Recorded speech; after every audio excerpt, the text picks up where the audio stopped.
Sheinbaum exige freno a amparos. Caso de los hijos de AMLO destapa uso político de identidades. Hola y bienvenidos. Hoy en este video vamos a analizar un caso que ha puesto en el centro del debate el uso de amparos en México.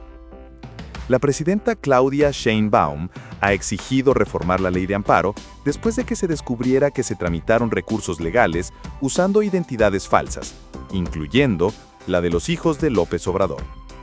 Este caso no solo expone una posible campaña de desprestigio político, sino también serios problemas en el sistema judicial. Quédate para conocer todos los detalles de este escándalo que tiene implicaciones más allá de la política.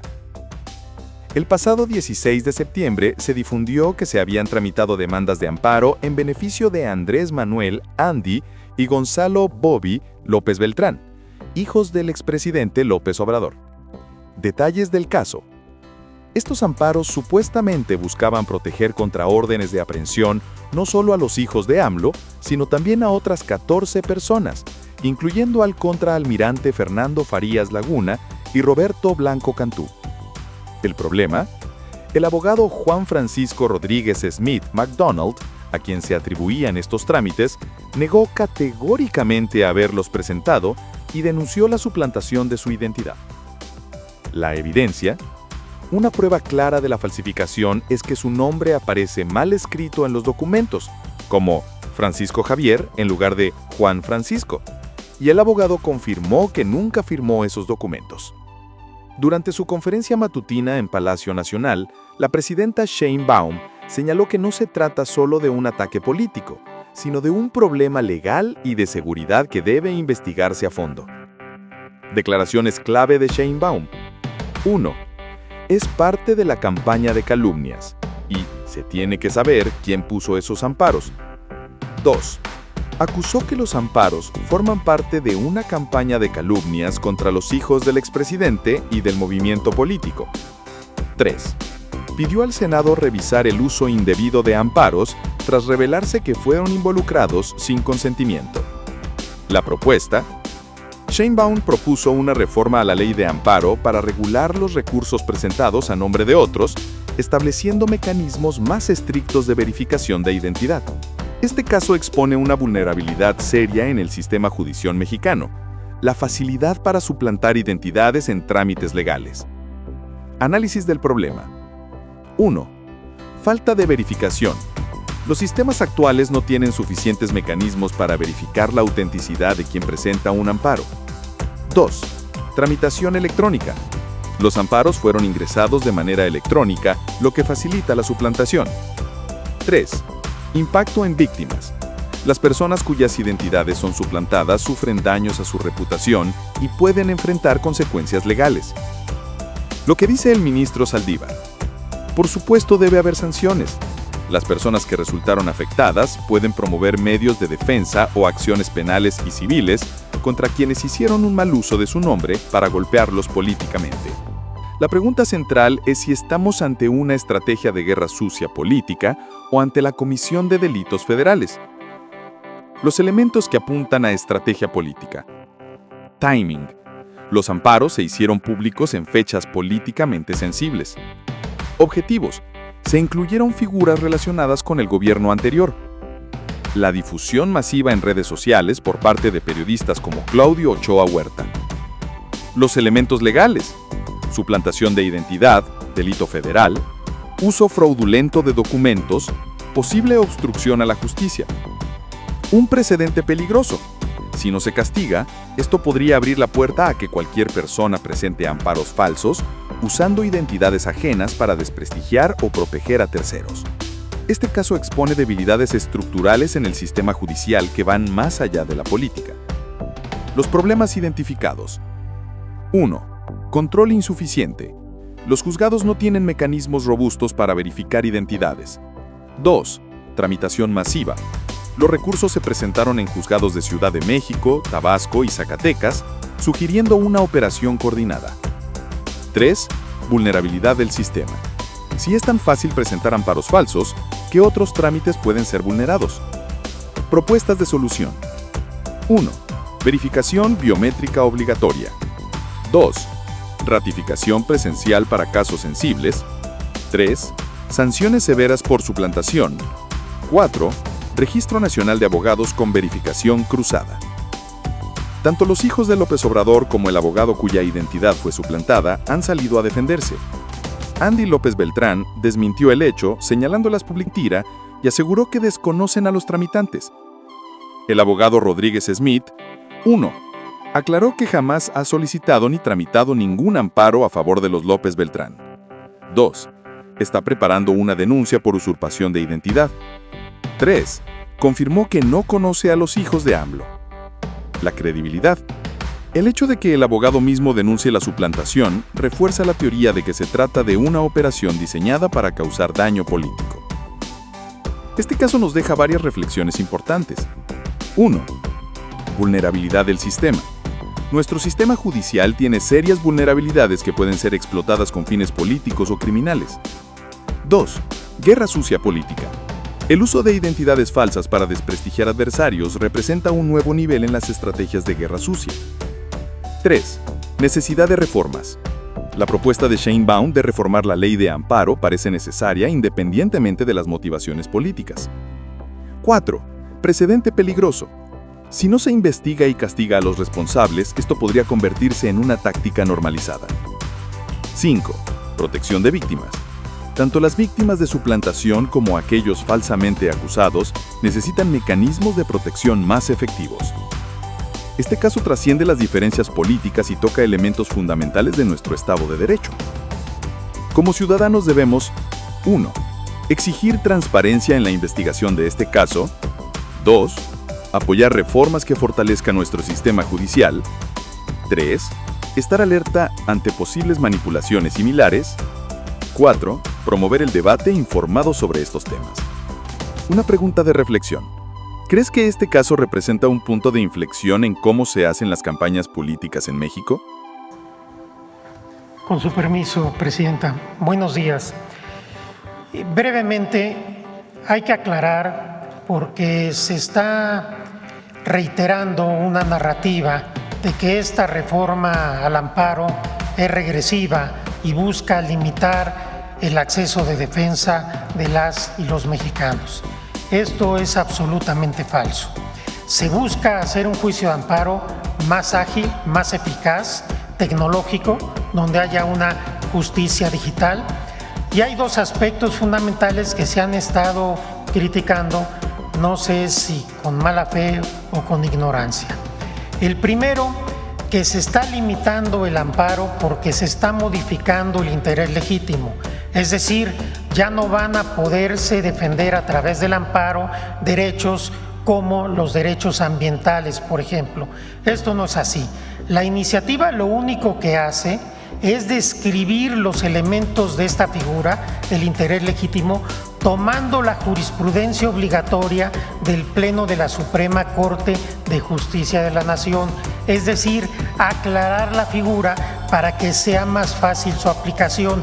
Ni se limita, ni se restringe, ni se dificulta el acceso al amparo. Esto es muy importante tenerlo presente. En segundo lugar, ha hecho también ruido el tema de que no proceda la suspensión, por ejemplo, tratándose del bloqueo ordenado por la UIF a cuentas bancarias. La historia del amparo ha sido siempre un ejercicio de equilibrio entre una adecuada defensa de los derechos de las personas y la no afectación del interés público y el interés social a través de la figura de la suspensión. Y tradicionalmente las leyes de amparo se han venido modificando cuando hay abusos en ciertos sectores por parte de personas que están utilizando la figura para violar la ley. Por ejemplo, hubo una época en México en que todos los centros de vicio, los que entonces se llamaban giros negros, operaban con una suspensión de amparo. Se tuvo que modificar la ley de amparo para decir, en estos casos no procede la suspensión. Hubo una época en que los centros de apuestas operaban con una suspensión de amparo. Se tuvo que modificar la ley de amparo para decir, no procede la suspensión cuando se trate de centros de apuestas. El amparo también se abusó, por ejemplo, para que los deudores alimentarios no pagaran las pensiones alimenticias a sus hijas, a sus hijos, a sus familias, y se tuvo que modificar la ley de amparo para decir no procede la suspensión cuando se trata de pensiones alimenticias. Y así la ley de amparo tiene muchos supuestos que se han tenido que ir adaptando a la realidad. ¿Qué problema tenemos ahora? Que con la delincuencia que estamos enfrentando es muy complicado combatir el lavado de dinero y es necesario fortalecer las capacidades de investigación e inteligencia del Estado mexicano. De tal suerte que cuando la UIP bloquea una cuenta por lavado de dinero o por los recursos presumiblemente son de la delincuencia organizada, derivado de criterios de la Corte y de los jueces, se están liberando todas las cuentas. ¿Y esto qué provoca? Por un lado, un daño al sistema financiero, por el otro, dificultar el combate a la delincuencia organizada, y en tercer lugar, se vacían las cuentas y después estos recursos ya no hay manera de que sean recuperados. Es falso que se establezca en la iniciativa que en cualquier supuesto que la UIP bloquee una cuenta no procederá a la suspensión. Por supuesto que puede haber casos en que por información incompleta o incluso errores se pueda bloquear la cuenta de una persona que no está vinculada con la delincuencia organizada o con actos delictivos, y la iniciativa prevé claramente que si la persona acredita la licitud de los recursos de esa cuenta, procede la suspensión y se desbloquea la cuenta. De tal suerte que no hay limitación al amparo, hay una actualización, modernización para que sea más ágil, más eficaz, y no hay un solo paso atrás en la defensa de los derechos de las y los mexicanos, como lo ha ordenado la presidenta Claudia Sheinbaum. Muchas gracias.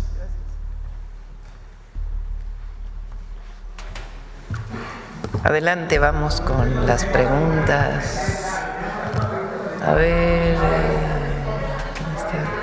aquí y luego atrás. Gracias. Buenos días, Presidenta. Joana Flores, de Grupo ASIR. Sobre este tema del amparo, ayer nos decía que precisamente la consejera nos daría ejemplos de en qué países no ocurre esto, donde se amparan resoluciones de la Corte. Si tienen Ministro, ejemplos. ¿quiere comentarlo? Ayer les comentaba que cuando viene una sentencia firme ya de la Corte, prácticamente en ningún país viene el amparo sobre la ejecución. Gracias, Presidenta. Sí, ¿qué es lo que sucede? La iniciativa no está limitando el derecho de defensa de aquellas personas que son deudores fiscales. Lo que sucede es que después de un largo camino, cuando ya la Corte o un tribunal colegiado, si esta decisión ya no es recurrida, establece de manera firme el monto de un crédito fiscal, ¿qué sucede? Este crédito ya no puede ser cuestionado. Viene el procedimiento para ejecutar, para cobrar el crédito. Y hasta este momento se ha abusado porque muchos deudores fiscales, contra todos los actos del procedimiento de ejecución, promueven amparos, juicios de nulidad, recursos administrativos. Te notifico el inicio del procedimiento y entonces digo la notificación tiene un defecto o ese no era mi domicilio, y cada paso se va alargando el procedimiento y obteniendo suspensiones. Ahora lo que se propone es que todos los actos intermedios del procedimiento de ejecución ya no sean recurribles, solo el acto final. No sé si me estoy explicando. Entonces, no se afecta a la defensa, se limita el abuso de la defensa para que, si el procedimiento de ejecución fue incorrecto, se cuestione en un solo juicio de amparo, y no como ahora, que cuando ya se determina un crédito fiscal pueden pasar años y años y años y el fisco jamás puede cobrar este crédito. Se trata de agilizar, no afectar la defensa de los ciudadanos, pero tampoco permitir abusos que están causando un daño grave a la hacienda. Gracias. Gracias. Esto hay que decir una cuestión también importante. Prácticamente en ningún país del mundo hay un control constitucional en materia fiscal. Por ejemplo, casi en todos los países solamente se somete a control constitucional un tributo cuando este es claramente ruinoso o el órgano que lo emite es incompetente. Nosotros, al contrario, tenemos una larga tradición de proporcionalidad y equidad, pues se hacen unos análisis jurídicos constitucionales sobre si los impuestos son proporcionales, son equitativos, y eso está bien. Tenemos en este sentido un sistema más garantista. Pero cuando ya hay un crédito fiscal en cualquier país del mundo que tenga sistemas jurídicos que funcionen, no se puede seguir promoviendo juicios o interponiendo recursos por años y por años y por años en perjuicio de la colectividad. Entonces, de alguna manera, era una distorsión que se había venido dando en nuestro sistema desde hace mucho tiempo, que ahora se trata de aclarar, se trata de subsanar sin afectar las defensas de los particulares, pero dándole una racionalidad a esta defensa para que no se vayan por años y por años los juicios cuando ya la Corte determinó que hay una persona física o moral que debe una cantidad específica por cuestión de impuestos. Gracias. Y disculpe, usted con base en la experiencia y trabajo que ha realizado, ¿algún caso en particular que recuerde que nos pueda compartir que están en esta situación? Según la información que nos dio cuando estuvimos elaborando estos proyectos, la Procuraduría Fiscal, hay infinidad de casos en este supuesto. Más bien la excepción son los que no lo están. En mi práctica, cuando fui abogado, era algo completamente normal que los abogados desde entonces trataban de alargar y de alargar para que no se pagaran los impuestos cuando ya tuvieron años de defensa. Y para llegar a la Corte y que la Corte diga que sí debes, es un camino también muy largo y muy azaroso. Creo que es de sentido común y de una cuestión razonable que una vez que ya hay una decisión que establece el crédito, te puedas defender si hay un error en la ejecución, pero no dilatar el procedimiento por años. Esa es la lógica de esta propuesta. Gracias. Gracias. Fiscalía. Ok, Presidenta, en otro tema, hace tiempo usted destacó un caso de arbitraje de inversión que impugnaba las irregularidades de los jueces mexicanos para proteger a TV Azteca del pago de sus bonos a deudas. En su respuesta en el arbitraje, los inversionistas señalan que habían recurrido al mismo solo como último recurso para acceder a la justicia mexicana, que no tienen nada en contra del gobierno y por lo tanto buscan una reunión con representantes de alto nivel para resolver estas irregularidades legales. ¿Cuál es su opinión? Hay un caso de defraudación de esta empresa en Estados Unidos. Ellos deciden vender bonos en Estados Unidos y durante la época de la pandemia dicen que no pueden pagar lo que correspondía a los bonos y sus intereses. Ellos buscan apoyo jurídico en México en un juzgado civil de la Ciudad de México. El juzgado civil le da la razón a esta empresa del Grupo Salinas, diciendo que en ese momento de la pandemia no podían pagar. Siguió litigando y le siguen dando la razón hasta ahora a este grupo empresarial. ¿Qué es lo que hacen los distintos poseedores de bonos en Estados Unidos? Le piden al gobierno de México que intervenga y ponen una, ¿cómo se llama con el tema del tratado? Un litigio, pues, relacionado con el tratado comercial, porque México, digamos, no protege a los inversionistas en Estados Unidos. En el fondo, pues debería pagar, ¿no?, lo que debe. O sea, ella no solo le debe al fisco, sino a empresarios estadounidenses, a fondos, a dueños de fondos estadounidenses. Entonces, evidentemente, nosotros no vamos a defender el que no se le pague a los empresarios estadounidenses. Ahora ellos quieren que el Estado mexicano asuma pues esa responsabilidad. Tampoco podemos asumir esa responsabilidad. Lo que en todo caso le estamos pidiendo al Poder Judicial,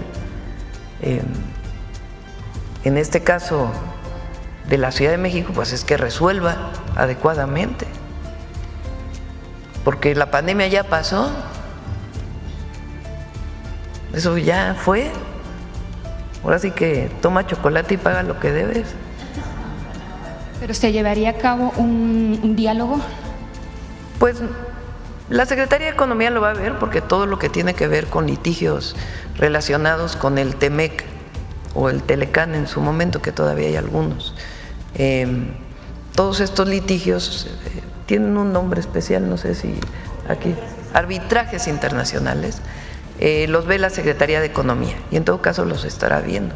Por lo que es importante, pues es que venga una resolución del Poder Judicial en el sentido de que no se puede proteger a quien debe algo en México o en el exterior y que tiene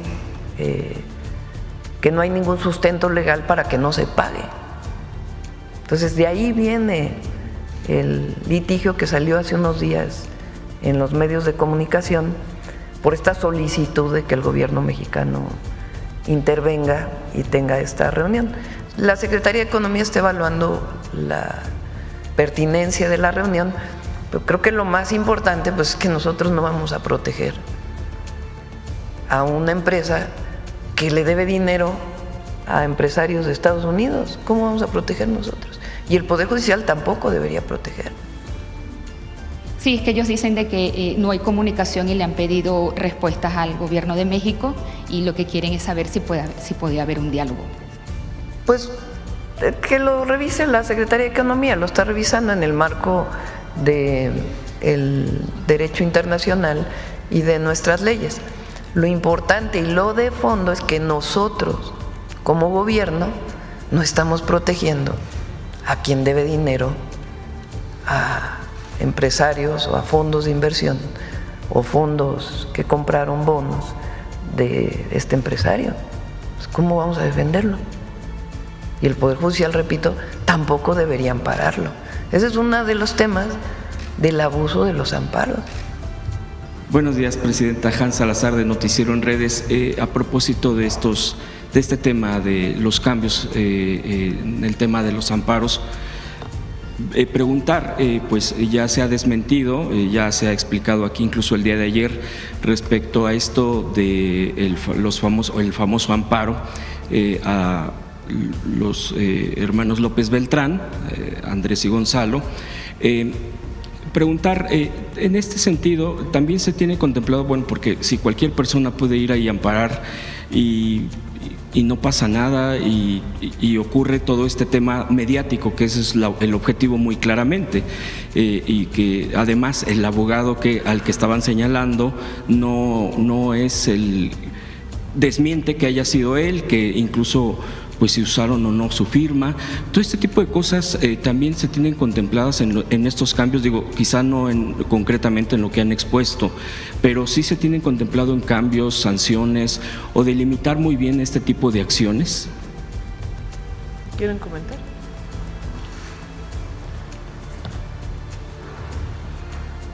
No está planteado nada de esto. Es decir, se hizo un uso abusivo interesado para golpear de una figura proteccionista del amparo. ¿Cuándo se puede promover amparo a nombre de otra persona?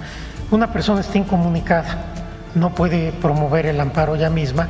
La ley de amparo permite en ciertos casos que se pueda promover a su nombre. Entonces ahí sí tendríamos un retroceso. Lo que hay que señalar y sancionar cuando de manera tramposa y para golpear a ciertas personas se usa la figura del amparo, pero no hay nada previsto hasta este momento. Debería de haber, disculpe, si me permite, Presidenta, preguntarle, disculpe, exministro, pero debería de haber algún tipo de sanción a quien esté abusando de esto.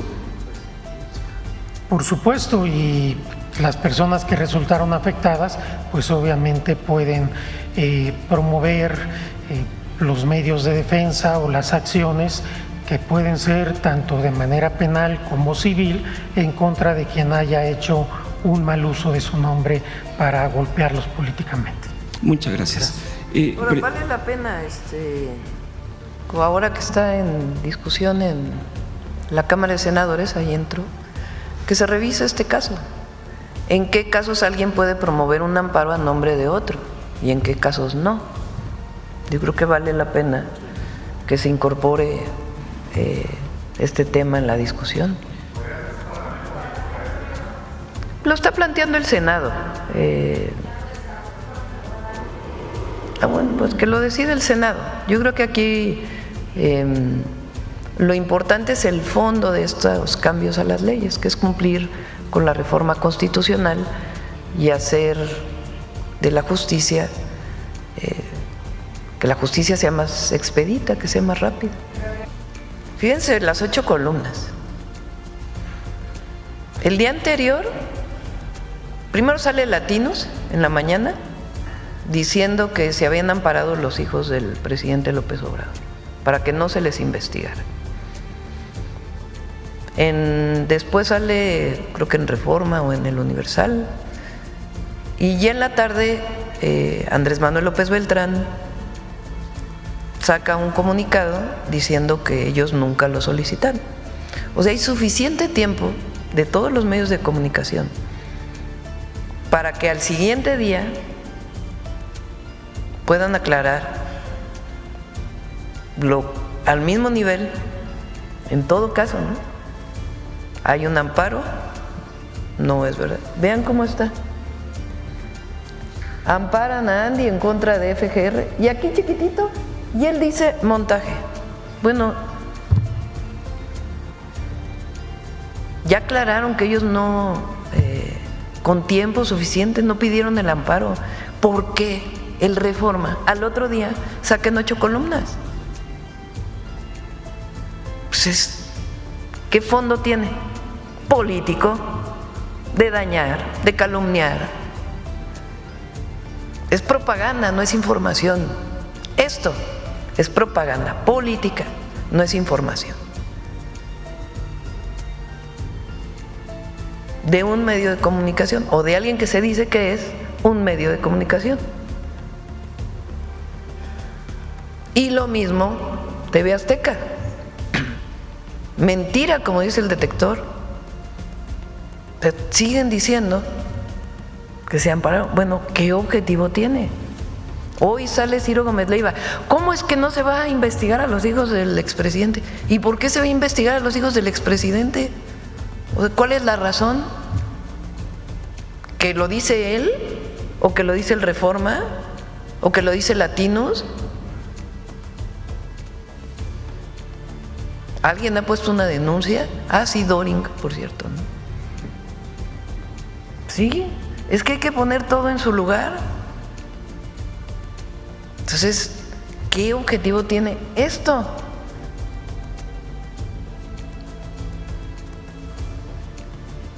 Propaganda política.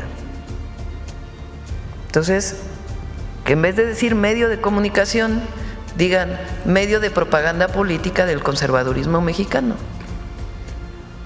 La verdad. Entonces, sí tienen un objetivo, calumniar. Sí. Lo más increíble de todo, ya fue un año, ¿no?, que el presidente López Obrador dejó el gobierno. Y siguen obsesionados. Es que todavía no acaban de entender que México cambió. Gracias. De hecho, Presidenta, aprovecho de una vez, vámonos con Loret. Porque ayer Loret dijo que era mentira lo que yo decía. Bueno, vamos a poner a Loret reconociendo que tuvo que bajar una noticia porque no era correcta. A ver. Ante esta equivocación, hemos decidido que vamos a retirar todo completo, esta información antes, de nuestra...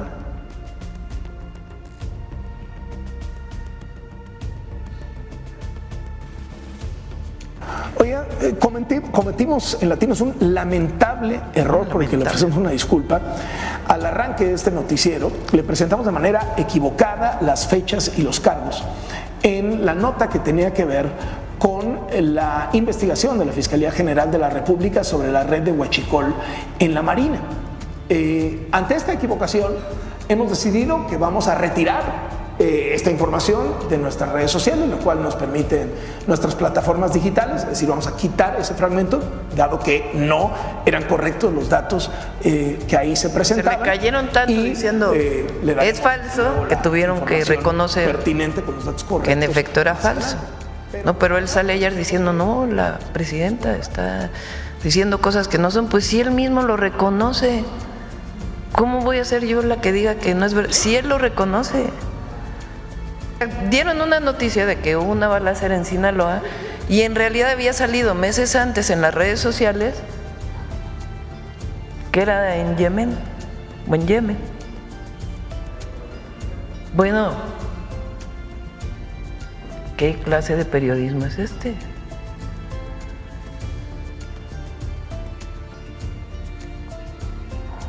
Entonces, ¿qué hacemos aquí? Derecho de réplica. El otro día me dijeron que venía de Carranza, me puse a leer. No, en realidad no, porque cuando entra Carranza al poder, pues todos los medios eran porfiristas.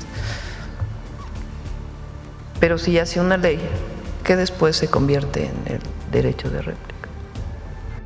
Déjame tus comentarios sobre qué opinas de este caso. ¿Crees que es importante seguir investigando? Comparte para que más personas conozcan los detalles de esta historia. Nos vemos en el próximo video y mantente informado.